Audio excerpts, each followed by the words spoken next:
So I'm just going to get started. Okay, so one of the reasons I decided to call this presentation Synesthetic and a Journey is because of the way I've always perceived the world and all the corporeal things around me, okay? So what I'm going to share with you today is like an amalgam of different things. As an artist, I'm going to show you an amalgam of aesthetics, technology, mediums, and I say mediums and not media because I feel like media has a particular connotation attached to it that is connected with like just pure entertainment. And when I say mediums, I mean like art. So working with different mediums. And of course, self-expression, because that's also really related to this idea of what I just talked about with mediums. I think a lot of times in entertainment industries, you know, there aren't a lot of people that actually get to do what they want to do. You know, when they get kind of brought into the industry, they're, you know, sort of like, well, this is the product we have to sell, right? Okay, that's another whole thing. So this first image I just want to talk about was taken from a map I built with my partner, Chris Burke. We have a game art duo called Foci and Loci, and this was made in the Little Big Planet game engine. We were using Foci and Loci, just in short, this is another project, but we use the map editors in the create mode to build like sound machines for live performance improv. And so, so when the pandemic hit and I started doing live stream performances, we made this map for one of my tracks called Dawn Compass, which I'll be performing tonight at Space Bar. What's that? Yeah, that's right. Are you going to? Awesome. Awesome. You're performing, yeah? Excellent. Oh, very cool. Well, awesome. Well, we'll talk. Well, I'll have to find out about your show too, and we can tell everyone here. Okay, so yeah, so for those of you that don't know, everyone knows what Little Big Planet is, right? Yes. Okay, great. So so now we're kind of trying to figure out what to do because you know that Sony got hacked last fall, I believe it was, by there was like a toxic, you know, hacker that basically like they had to take all their community servers offline. So it's not like we were sharing a lot of our maps with the community, like we had them saved to USB, but it's sort of like we were using the server to save a lot of our work. So we have most of it, I think, but that's just a lesson at these days about relying on servers. So anyway, so Chris and I repurposed those tools. Similarly to the way that a Game Boy has been repurposed to run a 4-channel sequencer software, okay? So, and again, before I move on, lastly, this is the prime example of that amalgam I was talking about synesthetically. Okay, so to move on, so, you know, for those of you that don't know, I'm Corset Lore. That's my artist name, my musician name, my band name. But it's more than a music project. It's been a progression of self-discovery linked to the way I think and approach music, writing, and conceptual art, repurposing. Okay, so this was taken at a show in 27, wait, was it? I can't remember what year it was. Maybe it was 2013, actually. This must have been like my 3rd show. But this was actually taken at this thing called Ladies' Night, which was the first all-female lineup of Game Boy music in New York City at the signature event called Pulse Wave. And Pulse Wave has been happening since, you know, the 2000s, I believe, maybe early to mid. There's a new one now, though, called Control Flow that happens at our arcade called Wonderville. This is a show I did at MagFest. Anybody familiar with Music and Gaming Festival? It happens in National Harbor, Maryland annually. It's a big con of DIY too, which is great.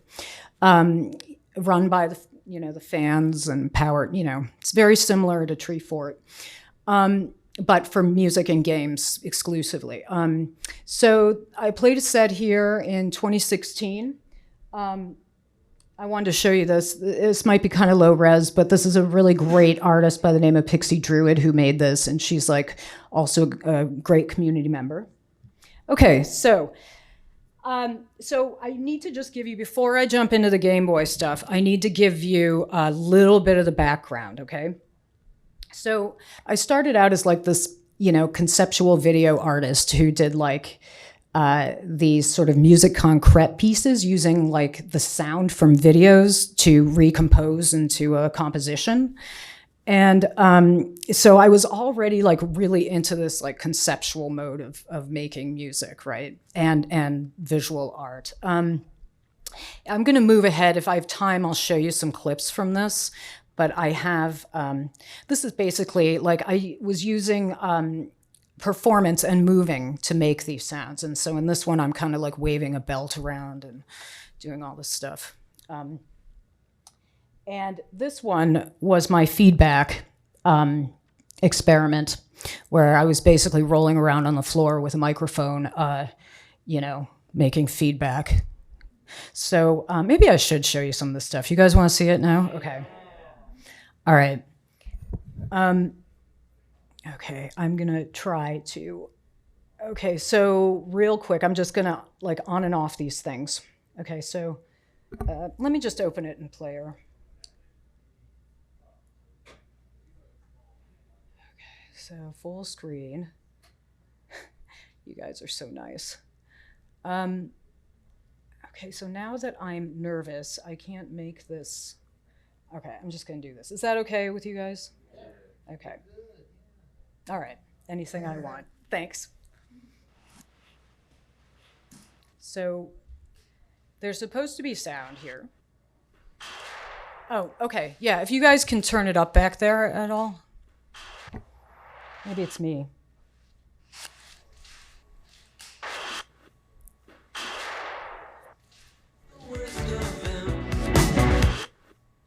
Okay. Oh, okay, that's better. Thanks. Can you turn it up a little bit more if you can? Okay, there.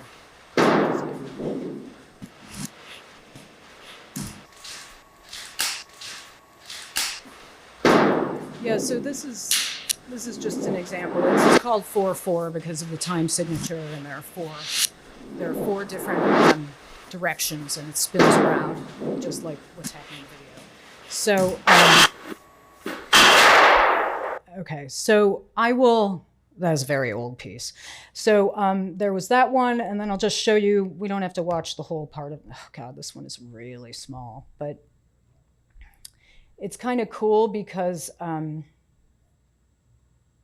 this one has a lot of silence in it. Here, let's just go. I'll just show you a little bit. So this is like the feedback piece where I made some,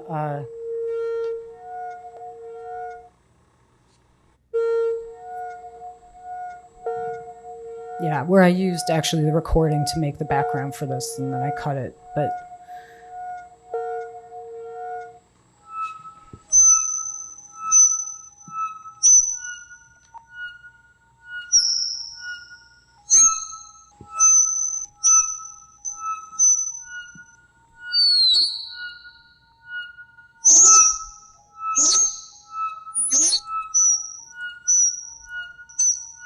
So you get the idea. This is fun. Okay, so that's what music concrete is, if you guys were wondering. So, okay. Okay. So that's kind of where I came from. And I'm going to try not to go out of presentation mode too much here. Okay, so where are we? Here, we were there. I showed you first moment. And then I started doing, not that, I started doing a lot of live laptop process guitar improv with video.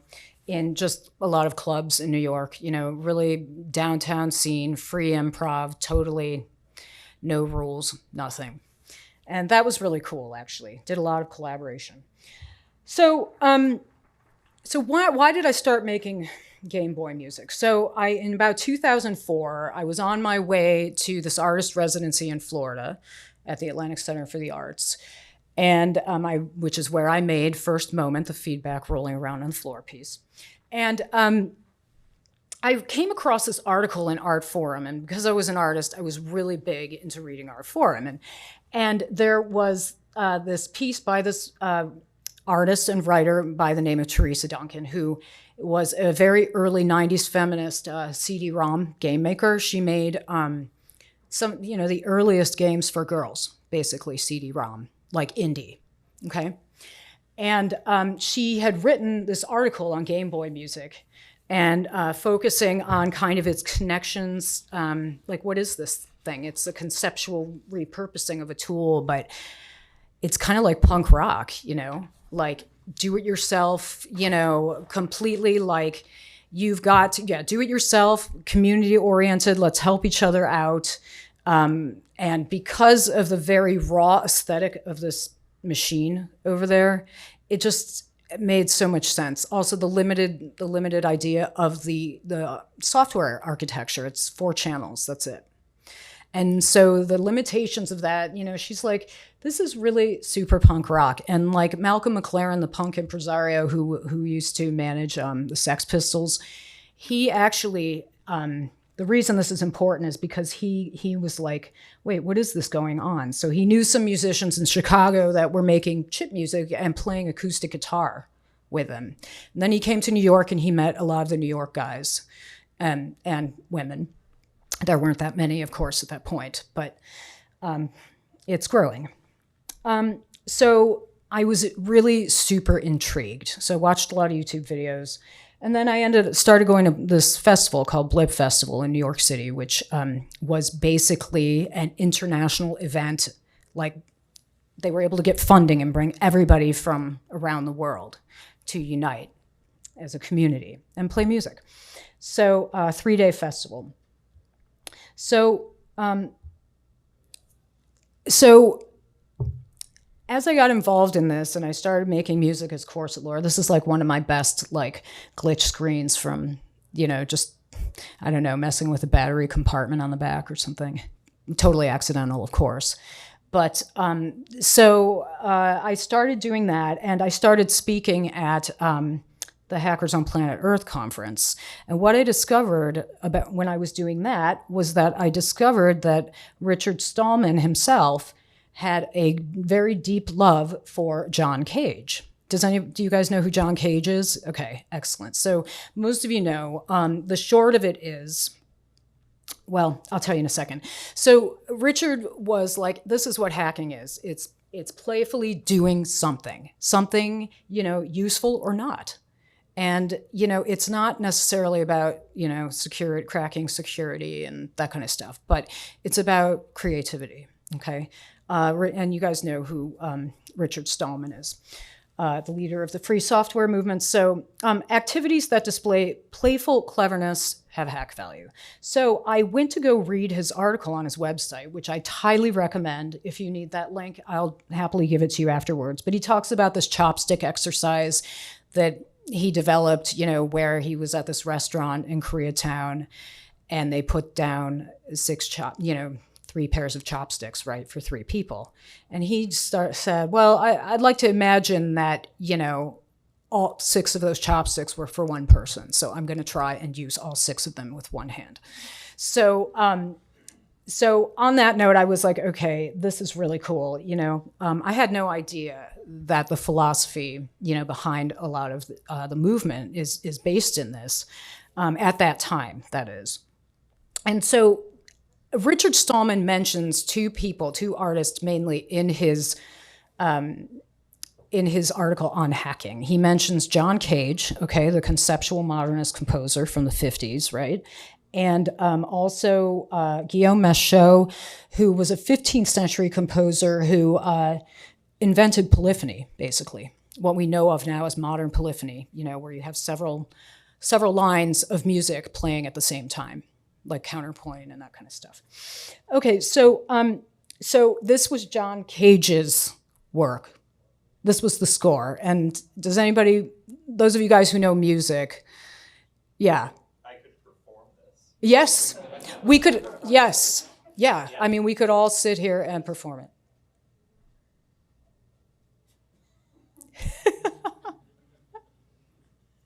And Dater, so like in 1958, thank you so much. Actually, it was 52. It was either 52 or 58. I'm pretty sure it was 2. But anyway, the short of it is that they performed this. David Tudor performed it, his score, at Woodstock.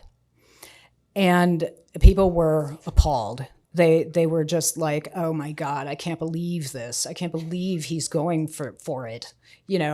Like just being absurd, completely absurd, and expecting us to sit here and listen to nothing, which was the exact point, right? So once I started talking about this at hacking conferences, and I was like, oh my God, I can't believe it. This is so like such a natural fit, right? So then, I got a Game Boy, and I got a Game Boy transfer, and I got a bleep and bloop card. There's a whole story behind the transfer. I mean, this is like, I had to find 3 different operating systems to get the software to load. Windows 98 was one. I forgot there was another one, and finally NT 2000 worked. But I went to like 3 different friends. Thankfully, I have, those what friends are for, So I got this stuff together, and I put LSDJ on the card. So just real quick, I could do like a whole presentation about this, but I'm gonna shorten this a little bit. Maybe I'll come back and do this next year. But the demo scene is where chip music and then chiptune came from. And does anybody know what it is? It's essentially like this 80s, 90s computer art subculture where people were cracking, game, proprietary game security on the software, right? And they were basically taking, controlling the sound chip and the video, right? So Amiga was the main, one of the main consoles that was hacked. And Commodore 64. So these guys kind of, the culture developed out of the fact that it was like a technical challenge to show off new skills, like what am I doing with this? I got here, I did this, look at this, showing things off. And all of it was made to fit on an executable file for playback. So the limitations there, again, very important, as we'll talk about again when we get to Game Boy. So let me just show you really quickly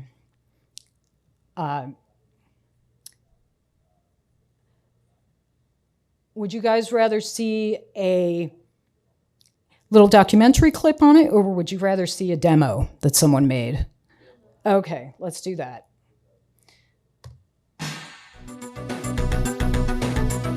So, sorry guys.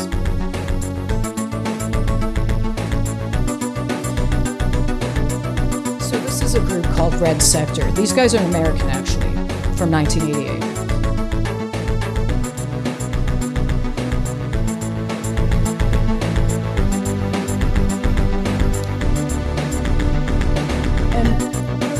Things that's really fascinating about this culture is it's considered like the first like digital graffiti art, and it originated in Europe actually. There's another group called Maniacs of Noise, European, that I was going to show you, but I'll show you next time. So anyway, this is 1988. Yeah, these guys are great. They're one of the better known groups. So okay, so that was that. So there were not really a ton of women at this time in the culture. There was one group called Toontown, and there used to be like a 7-second video clip of them online. I know someone that has it, and I got to get it from him. But basically what they would do is in the demo groups, they would get a group, they get a programmer, a visual artist, and a composer, and maybe somebody else to help them out with programming. And so Red Sector, that was their demo group, and of course no one used their names because, they were cracking the software and whatever. But in this documentary I have, essentially, they were like, so having such a good time with it that eventually, like, nobody really cared about the games anymore. And it just became sort of this, like, let's make art with this stuff, right? So the community paradigm was super tight. Everybody, of course, helped each other, and they learned from each other and supported each other. So, so these were called crack dros, intros to the game, on the software that they would crack. Okay, and demo sceners, obviously, they all used aliases. Okay, so the art of algorithms I was going to show you, but I'll do it next time. Okay, so anyone that wants to find out about the demo scene, go to 80. Great Swedish artist. Check out his chipflip.wordpress. He's got a great description of it. Okay, so the community paradigm. I talked about Toontown, 3 to 4 members of a group.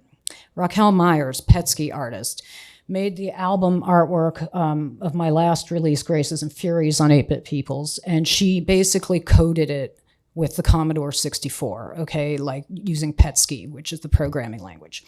I'm going to show, and she calls it drawing by typing on C64. So let's look at that. Oh, this is a demo party, 1991. Okay, so this is...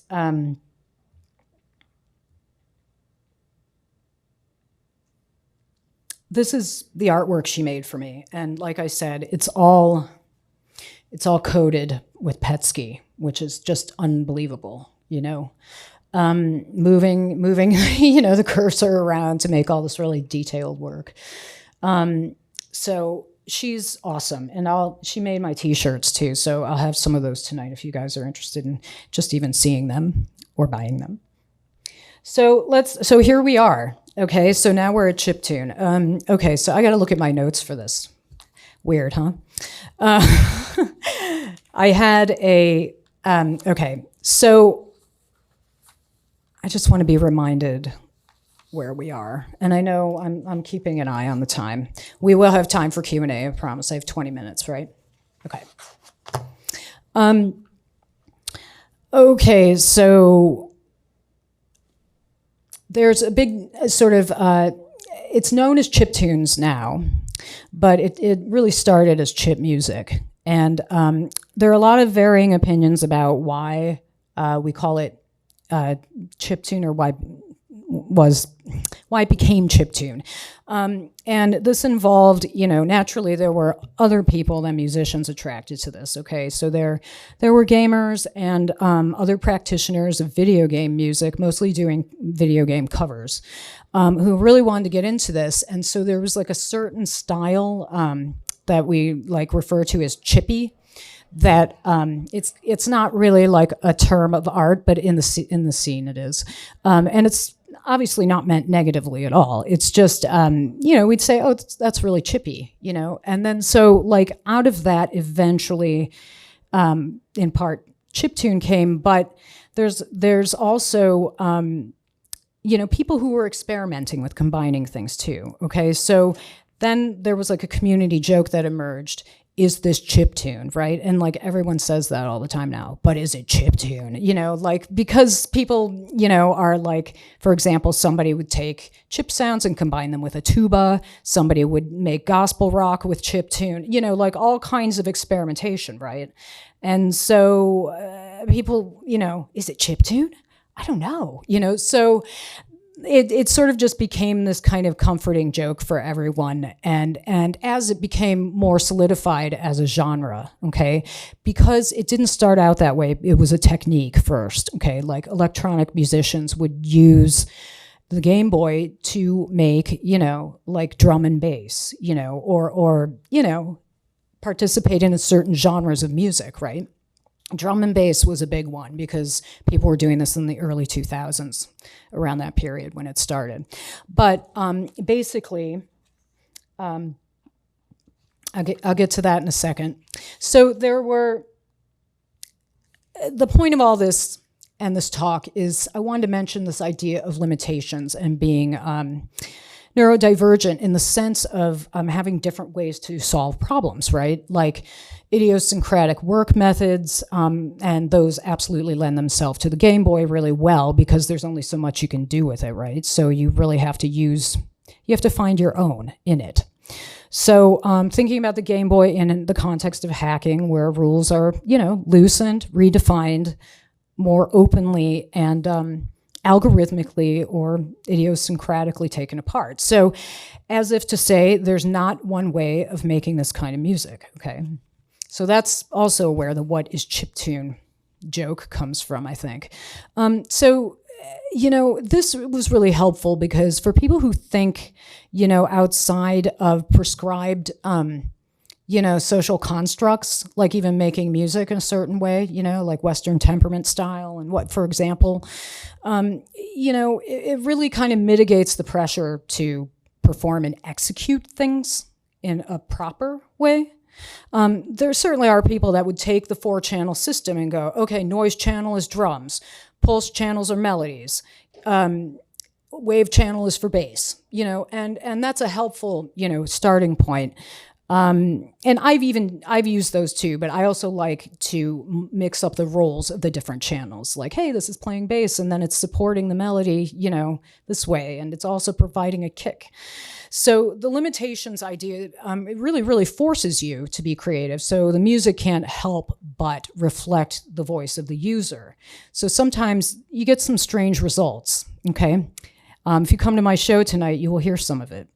The last thing I really want to say about the limitations is that, the community is interesting. They embrace them, of course. There's a British organizer called Calm Down Kinner who put a open call for a comp together called Only One Channel. So, people who want to take the challenge on, in demo scene style, would use that one channel to make everything, drums, bass, melodies, it's just kind of, that really is emblematic of what the scene is about. Okay, so I want to play you a little bit from this artist on that comp named Random. And this is from that compilation, Only One Channel.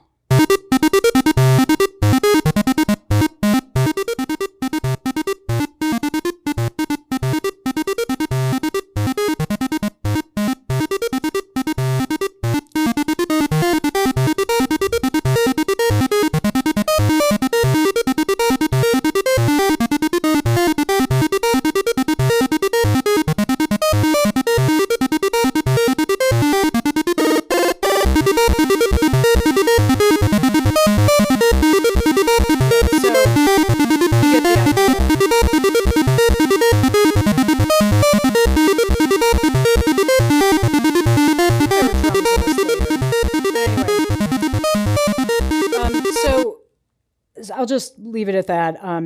But he, basically created the melody, all across it. And then I think he throws like some kicks in there towards the end. So kind of alternates between that busy melody and then kick, busy melody and then kick. And it's sort of interesting. So if you're interested in checking out that compilation, I'll direct you to it. Okay, so where are we?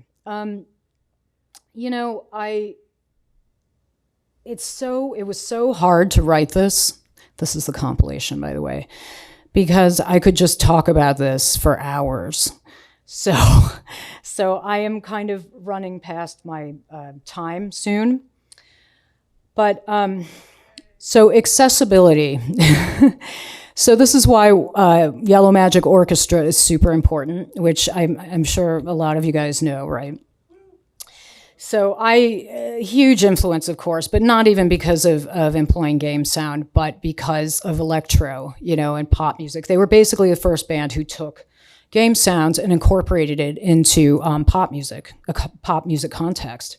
And do you guys, have you seen the video, the live video computer game for it? Anybody know that song? Yeah. Okay. I have that here to show you. We might have to do Q&A in the hall, but okay. Is that it? Yeah. So this is the official video, but I'll just play the beginning of it.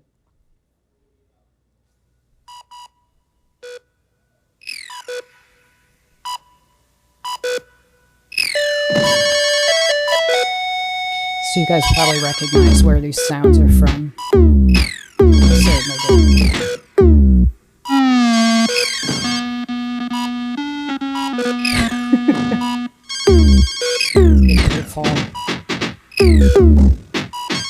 This is from their first album, Yellow Magic Orchestra.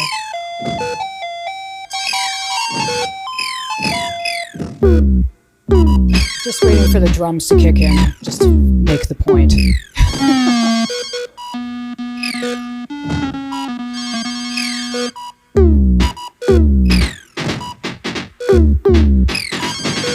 Oh, there they are. Okay. All right, I'm going to stop it now. But, yeah. So another reason why, well, I'll let it play. Another reason why I was interested in these guys was because they're from, they're Japanese, right? So Yellow Magic Orchestra was kind of this sort of like way of them like making fun of Westerners, like stereotypes of Asian people. And I just absolutely love that. And it's really cool too, because if you guys know who Japan is, they're a British band that was highly influenced. They worked with Sakamoto from YMO, David Sylvian in particular. They did a lot of really unusual avant-garde synth work in the late 70s. Okay, so we'll stop that. So YMO, very important group. So let's see, where are we? Okay, I am going to wrap this up. So I'll show you my slides. So there they are. There's the music, first computer-themed album to incorporate video game sound. Late 90s Game Boy music software. Okay, so this is where we are. This is Nanoloop, which was made by Oliver Wittkow in 1999, and that's LSDJ by Johan Kotlinski, Swedish, German, Oliver's German, rather. But Johan, I use LSDJ. It's hexadecimal. If you guys want to know what that is, we can talk about it at the end. But Nanoloop was very, very different, more design-oriented, the interface, very abstract, very loopy. So this was really good for improv. LSDJ is great for writing songs, okay? And that's what I mean. 4 channels, you see LSDJ has 4 channels. There are also 4 rows there in Nanoloop. This is what it looks like on the Game Boy with a modded, screen mod. This is on the Advance, one of the Advances, because there were a couple different versions. This is FamiTracker. Okay, so it operates like a MIDI piano rolling scroller, okay? And I could say a lot about mechanical music and piano rolls and its connection to this. I actually wrote a piece for Band Organ on piano roll before I started making Game Boy. Yeah, I have that too, which I can play another time. So, okay, so here we are. So this is the song screen, and I should probably go over to my demo that I was going to do. Okay, so here's the song screen. Okay, so in the song screen, you have the 4 channels. You write in a number, okay? Then it takes you to a chain. You write in your chain. This is like where your segments are written for the piece, basically. Like you can organize them that way, like sections, in other words. And then in each chain, there's a phrase, which is like a measure for musicians. It's broken up very easily into 4s. Okay, so there's 16 up there. This is the noise instrument. Those of you that are familiar with basic synthesis, you probably know what envelopes are, right? Sound envelopes. The first number determines the loudness. The second number determines the decay. All right. and I know this is like, what does this mean? You know, because you don't have a Game Boy in your hand. But the pulse channel is like the melodies, okay? And there's different duty cycles you can set, and also envelopes, sweeps. We use sweeps to make kicks. And then there's the wave channel, which is the most complex, and that was the one channel only compilation, where you can synthesize many different waveforms. So square, triangle, saw, okay? All right, so here's all my art and music credit stuff, okay? Which I should leave up at the end. But let me just pick up the Game Boy for a second, okay?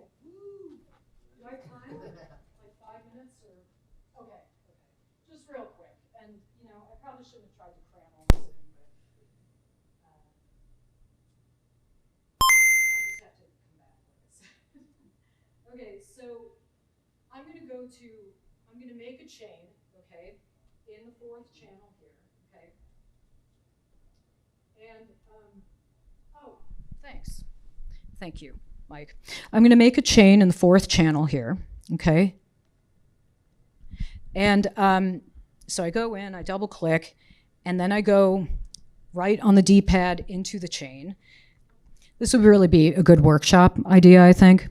And then you can enter note information into the channel. So it defaults to C, even though I'm going to make a snare right now. C just defaults to C3. Okay, and that's like everyone knows what C3 is, right? It's like middle C on the piano. So you can enter a number into the instrument column, and that's where you can manipulate. That's where you get the the noise instrument screen, okay? So I have a instrument set, 30, and I'm in there, and I'm gonna set this to 61, okay? And I also have a table on it, which table is something you can use for effects, so to change the sound. But maybe we can do a workshop on it sometime. All right, so this is, oh. All right, so now I'm just gonna play you the phrase, okay? Which is what I did. So that was snare, right?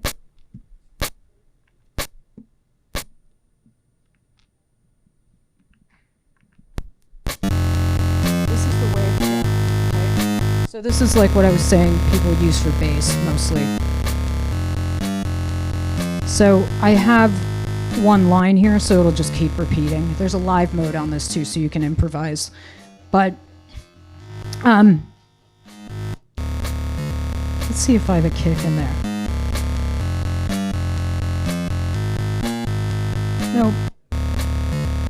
Okay, so that wasn't too much of a demo, but this is the actual piece. So there are also ways to bend the sound. You know, there are vibrato commands. There's the PU tuning, detuning. Oh, and you can also draw your own wave graphs for your wave channel. And that's how you can really harness the complexity in there. So I'll just leave it at that. So thank you guys for your patience. I overwhelmed you with a lot of information, and I have even more. So I would like to thank Hackfort. 4 minutes for questions. So like 1 or 2 questions. Sorry, guys. I was just curious when you said draw your waveform. Is that with the D-pad? Like, yeah, cool. Yeah, like you navigate within the screen, and you use your D-pad, your A and your B buttons to drop it, and yeah, it takes a little bit of work. Thanks for the question. Oh, by the way, you guys, I'm playing tonight. Everyone that's leaving, I'm playing tonight at Space Bar. It's a little bit of a late. I'm sorry, I wasn't trying to single you out. It's a late show, but come by. It'll be really fun. It's 11:40. Yeah. Okay. Awesome. Actually, I think I'm supposed to start at 11:50, but You know, it's on the program as 1140, which is okay. What does Okay. the setup look like at the show? How many Game Boys you got? Okay, I normally use 2, but I have one with me this time because I have also, I'm using laptop. So I have, my old stuff is all Game Boy, and my new album, which is, thank you, unreleased yet. It's coming out like this summer. It's a hybrid record, synths and Game Boy, yeah. So, so I've been playing some of that. Yeah, like we're doing some pop music and we're doing some, you know, heavier stuff with the Game Boy too. So thank you guys. And if anybody else has a question, sorry, Mike. Yeah, like how long did that demo take you to compose? Roughly? Yeah. Oh, I don't know, maybe a day. Like, one of the great things about this, you can take it anywhere. You can even track in bed. It's like the best. And then just put it down. It's like perfect for gamers and, you know, and hackers and anybody that just, you know, is obsessive, basically. So, I mean, and, you know, I take this on the train. I take it everywhere. So, so you can see, you get immersed, and it doesn't take that long to build anything. You can build a drum loop in like, you know, 30 seconds. Oh, so Yeah. That's a sequencer. Yes. Okay. Yes. That's like, I have a DX7 and I programmed little patches in there. Oh, cool. But that's just like, just the patch. It's not Right, the right. whole composition. Yeah, right, exactly. Well, you're welcome to take a look at this if you want to afterwards, just to see, you know, these things in action and try it. That slaps, by the way. That demo. Oh, thanks. Yeah. I mean, there's a hybrid tune So that I converted Yeah. to with that, so you'll hear some of that tonight. Awesome. All right. Thank you very much.